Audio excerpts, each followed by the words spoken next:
द्वारिका के राजा हो गए। उधर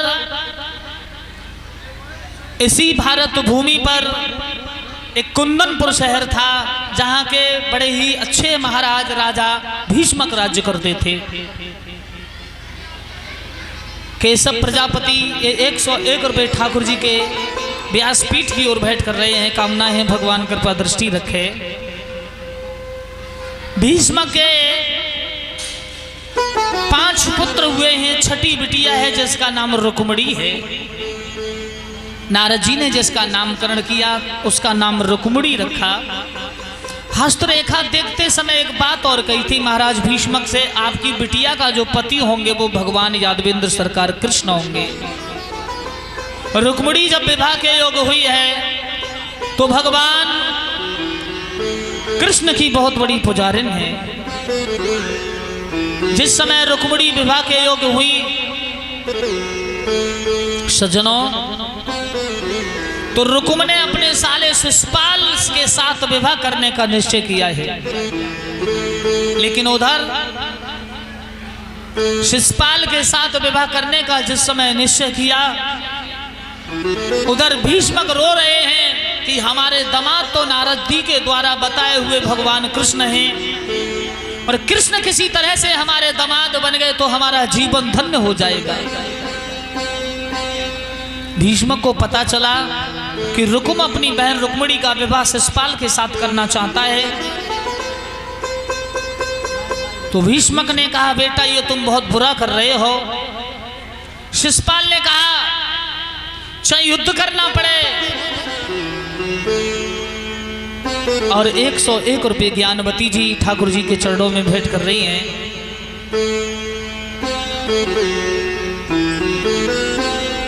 नंदी ग्राम से कुमारी सिद्धि 101 रुपये ठाकुर जी को भेंट कर रही हैं। और श्रीमती सरवती जी रहीशपुर से भगवान के चरणों में 101 मुद्रिकाएं भेंट कर रही हैं। भगवान सदा सुखी जीवन आनंदमय रखे। सज्जनों, उधर शिशुपाल बारात लेकर के रुक्म के यहाँ आ रहा है। उधर ब्राह्मण जी को रो रो करके रुक्मणी ने चिट्ठी लिखी और चिट्ठी ब्राह्मण जी को दी। कहा ले जाओ इसे द्वारका कृष्ण को दे देना। तो ब्राह्मण बोले कल आपकी बारात आएगी, अब इतना समय नहीं कि मैं द्वारका तक पहुंचूं। तो रुक्मणी के गले में एक सोने का हार पड़ा है, हीरे जवाहरात का, उतार करके ब्राह्मण को दान कर दिया।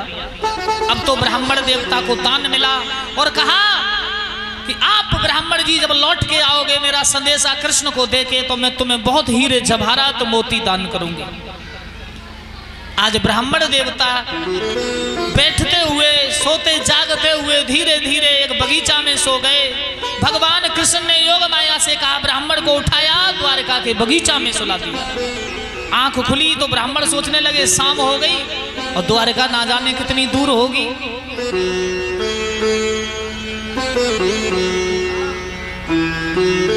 और ऋषि कुमार जी 101 रुपये भगवान के चरणों में भेंट कर रहे हैं। भगवान लंबी आयु रखे।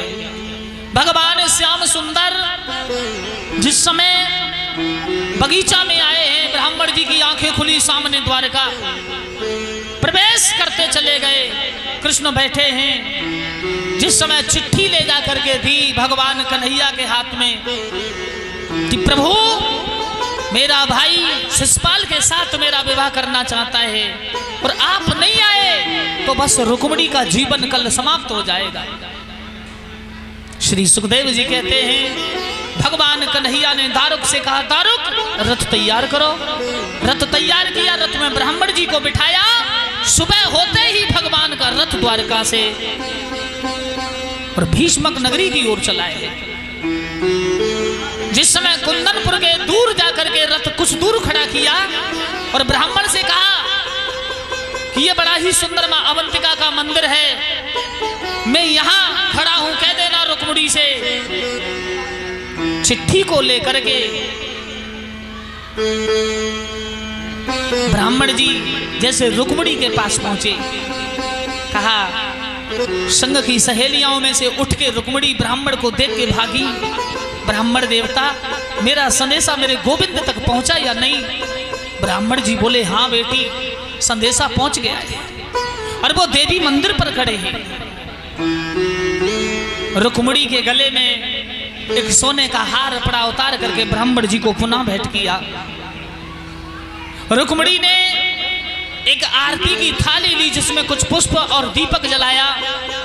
रुकुम कहने लगा कहाँ जा रही हो? रुक्मिणी ने कहा मैं माता रानी की पूजा करने जा रही हूँ। संग की सहेलियों के साथ रुक्मिणी पूजन के लिए चली है। और जिस समय रुक्मिणी पूजन के लिए चली, भगवान का सामने रथ खड़ा। अब सभी लड़कियों के बीच में रुक्मिणी को कृष्ण कैसे पहचाने, क्यों कभी रुक्मिणी को कृष्ण ने नहीं देखा था। रुक्मिणी के हाथ में कंगन बंधा और रुक्मिणी ने हाथ कंगन वाला ऊपर को किया। भगवान ने रथ बराबर से निकाला, दारुक से कहा रथ बढ़ाओ। कन्हैया ने हाथ नीचे किया और रुक्मिणी ने ऊपर को हाथ बढ़ाया। भगवान ने रुक्मिणी की कलाई को पकड़ के रथ में बिठा लिया है। पर रुक्मिणी को ये अच्छा नहीं लगा। रुक्मिणी बोली चोरों की तरह उठा के भागे जा रहे हो, मैं तुम्हारी कभी पत्नी नहीं बन सकती। कन्हैया ने दारुक से कहा रथ खड़ा कर दो। और एक शिषपाल का भाई जा करके कहने लगा कि अब तो रुक्मिणी का हरण कृष्ण करके ले जा रहा है कि बहना को ले गो कारोरी शिषपाल रह गयो कुआरो, जी को ले गो कारोरी शिषपाल रह गयो कुआरो। और ये शब्द जैसे सुने, संपूर्ण सेना लेकर शिषपाल और रुकुम कृष्ण के रथ को घेर लिया। तो रुक्मिणी से कहा वो देखती रहो, बैठी रहो, दो हाथ हमारे यही होंगे। घनघोर युद्ध भगवान ने किया। अंत में रुकुम को बांधा रथ के पीछे और भगवान रुकुम को मारना चाहते हैं। रुक्मिणी ने हाथ पकड़ लिया, क्षमा करो, अगर तुमने मेरे भाई को ही मार दिया तो मेरा पीहर भी समाप्त हो जाएगा, इसे मत मारो। और जीवन दान रुकुम को दिलाया रुक्मिणी ने और रथ भगवान ने बढ़ाया। सभी सेना को परास्त करके भगवान रुक्मिणी को लेकर द्वारका आए। और जहां रुक्मिणी विराजमान हुई, भगवान ब्रह्मा आदि देवी देवियों ने विधि विधान से रुक्मिणी जी का विवाह की तैयारी की जा रही है। बोलिए बाकी